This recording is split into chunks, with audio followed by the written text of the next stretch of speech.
More drive-through testing this week. Saving the summer season. And we visit Char's Kitchen for some Canada Day ideas. All that and more coming up right now. And welcome to Cogeco News. I'm Scott Acton, filling in for James Bowler. It is Monday, June 29th. Here's what's happening in your community.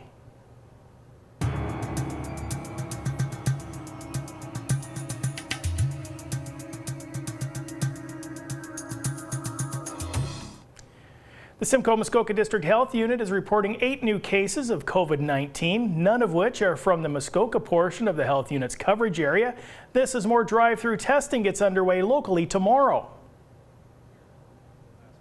Paramedics will be on hand at the Gravenhurst Centennial Centre tomorrow to test those specifically who are asymptomatic and require a test to visit a long-term care home or retirement home or other congregate living setting. Paramedics will be on hand between 10 and 5. A reminder, please bring your health card. That was just last week. Paramedics talked to your TV about drive-through testing. This was at a session in Bracebridge. Drive up to the tent. There will be somebody to take your information, your name, date of birth, health card number, etc. And then from that process, that step, you'll move up to where you will have the swab done under the far tent there. Okay. And the whole process takes about 5 minutes, 5 to 7 minutes.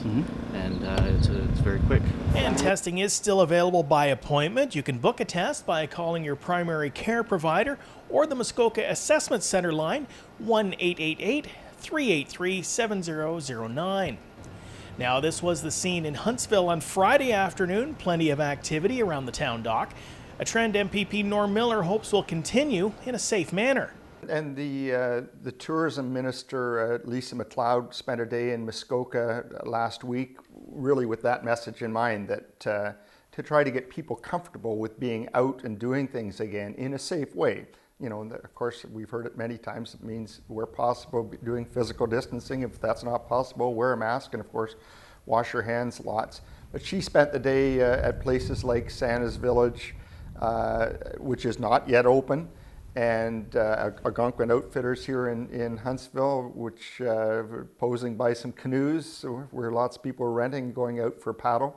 But we're really at the stage, and with summer fast approaching, especially with businesses in Parry Sound, Muskoka that so much rely on July and August, that we're at the stage where we need to get people comfortable with doing things and getting out and spending their money and supporting our businesses at this point. Part of my logic for having the Minister of Heritage, Sport, Tourism and Culture Industries start off her day in Muskoka at Santa's Village was that's a really important business, and their young family that owns it have invested all kinds of money, have big plans for the future. They just bought a new train there, which is quite impressive. But their season at this point is July and August, so it's really important that they be able to open safely, and so I'm lobbying for that. The Island Queen, Steve Anderson up in Parry Sound, you know, they've looked at how they can operate safely. They've taken half the seats out of the boat. We've got all kinds of protocols in place, Lady Muskoka and Bracebridge, but right now the 10-person rule doesn't allow them to operate. So I hear that the Chi-Chi-Mong is running over to Manitoulin Island and Toronto ferries are running, you know, and so I'm lobbying to allow them to operate safely because their season is very short and it's a critical business for our area. One local resort once again welcoming visitors is Deerhurst. We spoke with manager Jesse Hamilton late last week about the process of opening such a large resort.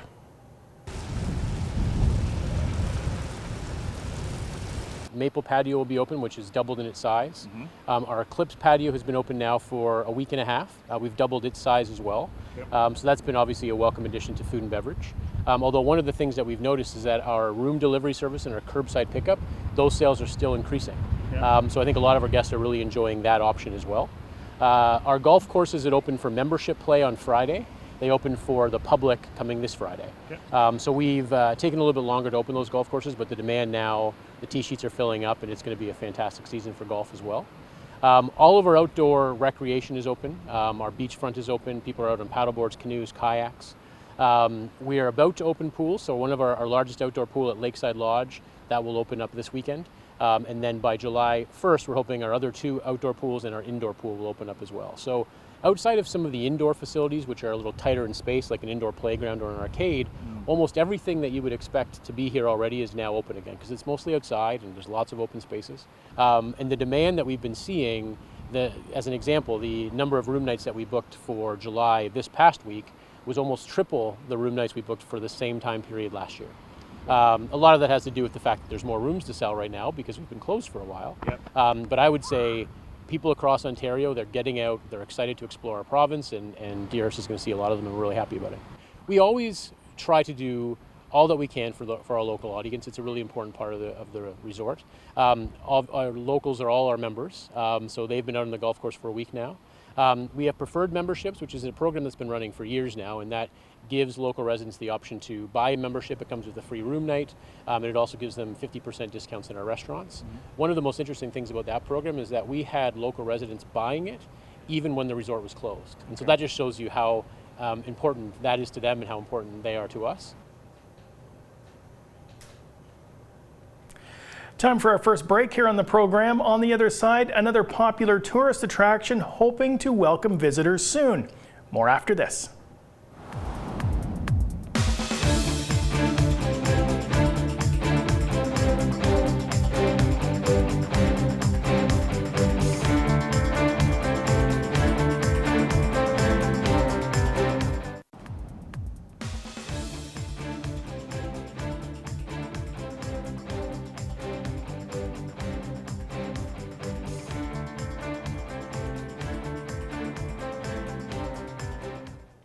And welcome back to the program. One local attraction that has not reopened yet is the Muskoka Discovery Centre in Gravenhurst.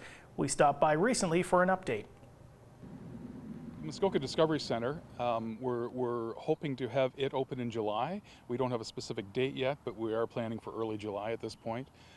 Again, we'll wait for the next couple of weeks to see what we learn in terms of distancing and protocols, and hopefully no second waves are on the horizon.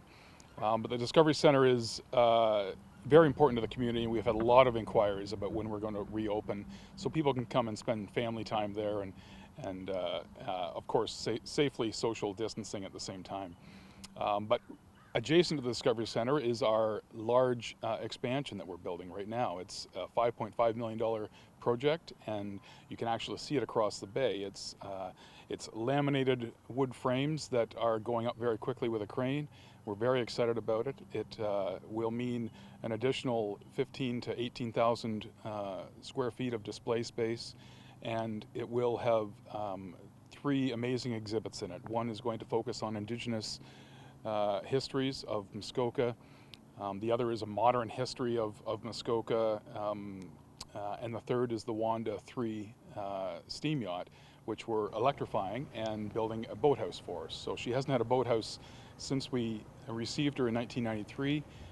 So this is great news that we'll finally be able to protect this artifact that we have. And we're going to electrify her and resale her commercially. That's probably 2 years down the road, but that's the plan.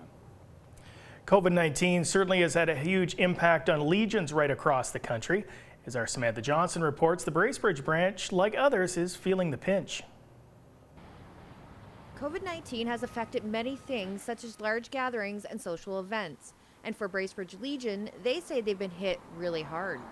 We had to completely close, so we have no income whatsoever. We rely on our bar sales, our pool league, dart league, Saturday meat draws, Sunday breakfast, dances, weddings, anything that's going, and it's a lot of money comes in through the bar sales. So. And because they are limited to 10 people at a time, they're unable to do some of their regular programs due to small quarters.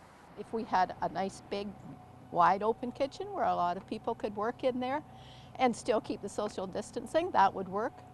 But ours is a small kitchen, so you're sort of stepping on everybody every time you turn around. And not only have they had to stop their programming, they're unable to give back to the community as well and are now seeking financial help to keep operational. We had made the decision to turn off our gas. We shut our water off once it was warm enough that we didn't need our water for our heating system. And so we'd like to send Wednesday lunches out to shut-ins, veterans and other shut-ins, But to have a crew come in to do that, turn on the gas, turn on the water and everything, and then have a person that would be willing to go around still to different houses. So it just made it difficult for everybody. And without any income at all, this is why then we made the decision to turn to the GoFundMe page, and hopefully people will realize what the Legion does mean in a community. I mean, we have the Poppy campaign at the end of October and November, and we don't even know at this point whether we'll be able to do that.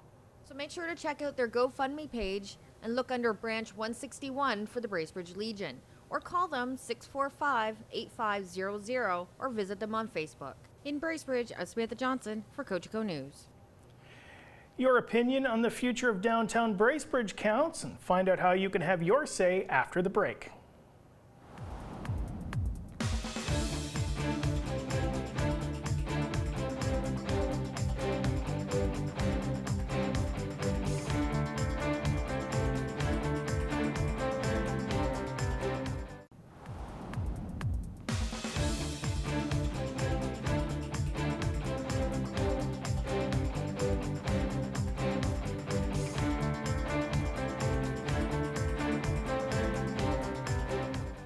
And welcome back to the program. The town of Bracebridge is looking for input as it prepares to tackle some major projects over the next few decades.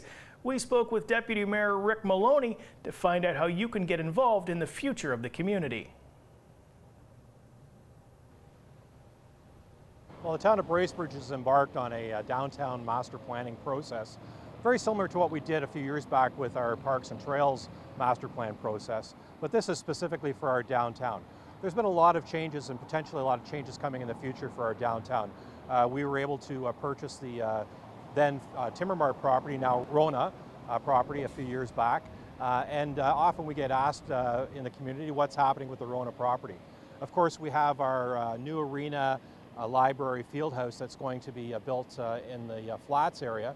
And that's going to leave some new opportunities for the historic Carnegie Library, and of course the old arena, and we often get again asked what's happening to the old library and to the old arena. So this is an opportunity. This master plan will be a guide for us, not just for today or tomorrow, but for the next 5, 10, 15, 20 years on how we want to see our downtown develop. So really asking the public to engage with us through engagebracebridge.ca and provide us feedback on what they would like to see. We would encourage folks to go there.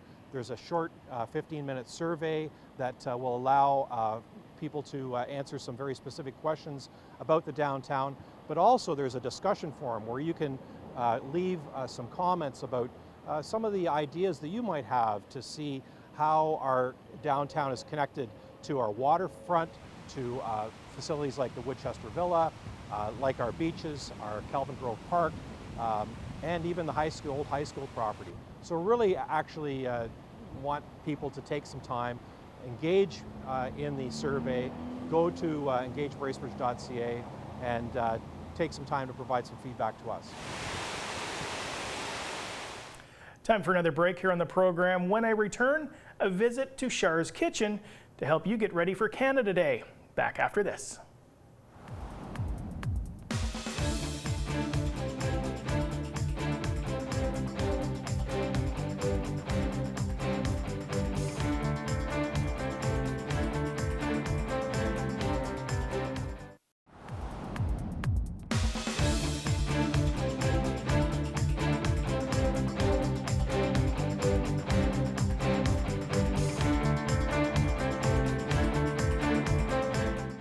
And welcome back to the program. Of course, Wednesday is Canada Day, and it's going to be a pretty different one this time around, obviously with the COVID-19 situation. But that doesn't mean you can't enjoy it. And certainly to help us enjoy it, help us give us some ideas in the kitchen, is Charmaine Broughton. And Charmaine, welcome. Hello, how are you? I'm doing well. It's great to see you again. Yes, it's fabulous to be back on with some delicious and doable perfect recipes to celebrate Canada's 153rd birthday.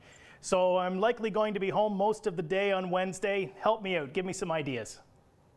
Alrighty. Okay, well, first and foremost, I want to start off with a fun milkshake. So I've been on a real milkshake kick for the last couple summers because they're so much fun and they're easy to prepare and everybody enjoys them, right? And they use pantry staple items, or sorry, items from your freezer that you likely have, which is vanilla ice cream. But the one that I'm featuring today is my strawberry rhubarb milkshake. The combo of strawberry and rhubarbs this time of year is, super popular, and people make pies and muffins and a number of different amazing desserts using the combo of strawberries and rhubarb. But I thought, you know what? Let's make it into a milkshake. So I've stewed down some rhubarb, popped it into my blender with some amazing Ontario strawberries. I know many people in Muskoka right now are picking strawberries from local farms. So my strawberries and my rhubarb and my ice cream and my milk, pop it all into my blender, pour it into my ice cream or my milkshake cup that I have. So I've dipped it in white chocolate and then in red and white sprinkles, perfect for Canada Day.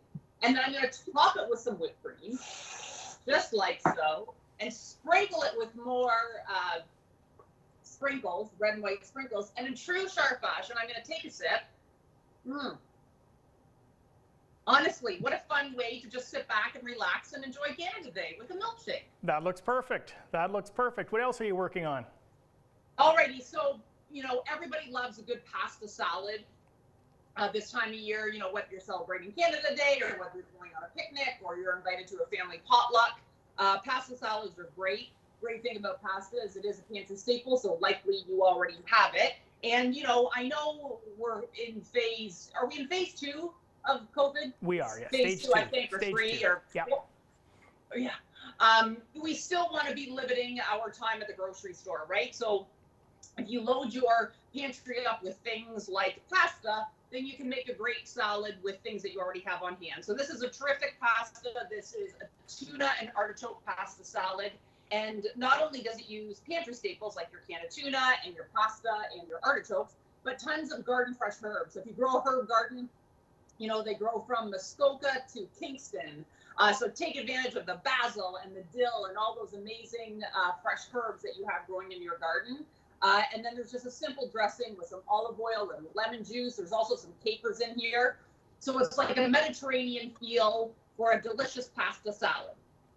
So it looks like a nice, healthy pasta salad, but I can't help but look to what else is on the table there. Yes, my peanut butter and Nanaimo bars. But one little trick, when you're making anything, I always garnish whatever I'm making with Muskoka 4 Season greens. You can pick them up at anywhere across Muskoka, and it makes anything look super fancy. So just a little in Char's Kitchen tip. So I've got some Muskoka 4 Season greens on there as well. So these are the peanut butter Nanaimo bars. They're absolutely so delicious. Did I feature these on In Char's Kitchen? I can't remember, but they're being featured right now. So it's basically your standard Nanaimo bar recipe, but I've incorporated some peanuts into the base and into the filling, and they're absolutely delicious. And then what I did, and this is something fun that you can do with your kids, if you're not sick of your kids yet, is you can make little name tags. So I did like Canada, and I did a little A, and I did Ontario, and you can, write down all the different names of the provinces and so on in little Canadian catchphrases. And I just put them on a toothpick, and just a fun way to, celebrate Canada Day. That is perfect. And they taste good too. I'm sure they do. I can't wait to try them. Which brings me to the next point, Charmaine. We're pretty excited to be, we're going to be back in your kitchen in another few weeks to do another season of In Char's Kitchen. I'm thrilled. I can't wait. I mean, I'm just absolutely delighted, and I've got a ton of, as I speak with my mouth full, but if anybody's seen In Char's Kitchen, that's pretty much, the show is me eating. A ton of new, delicious and doable recipes, really focusing on those pantry staples. But again, my whole goal has always just been to inspire people to get into the kitchen and create delicious and doable recipes. So even if you're a non-cook, I absolutely guarantee that you'll be able to recreate my recipes with ease. Looking forward to it. Didn't mean to have you with your mouth full there, Charmaine. Again, looking forward to being back in the kitchen in a couple of weeks' time. And of course, You know, you talk about the staples in your kitchen. Well, you become a staple on this channel, and you know, lots of great feedback from what you've been doing, and of course through the pandemic, the Facebook Lives you've been doing as well. It's been great to keep in touch with you throughout the pandemic. Thank you. I'm so flattered. It literally has been a dream come true. So I appreciate the kind words. Listen, Charmaine, you have a great Canada Day.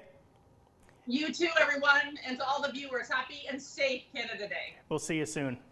Okay, That's Charmaine take Broughton, care. host of In Char's Kitchen right here on your TV. We're going to take a quick break, and we'll be back after this.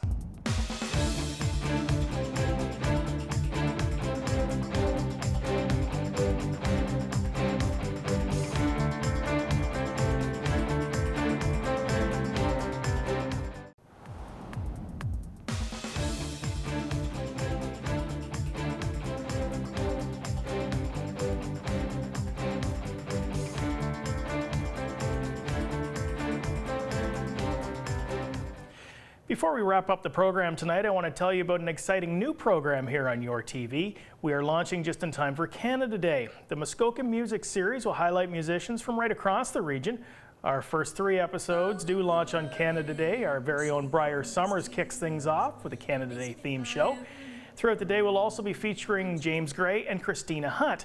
Now, for the full broadcast schedule, you can visit our website, yourtv.tv. So we're going to leave you tonight with a little bit of what you can expect. Here is Christina Hunt.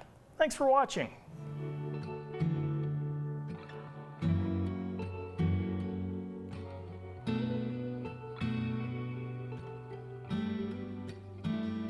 I should have waited.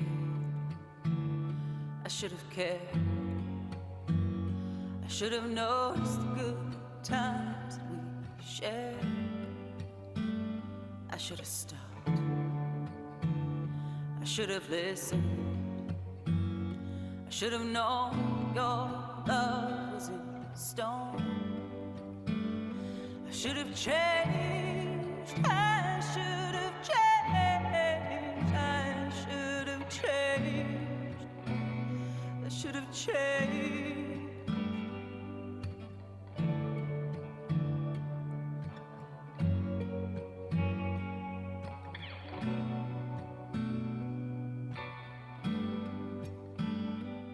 I should have changed.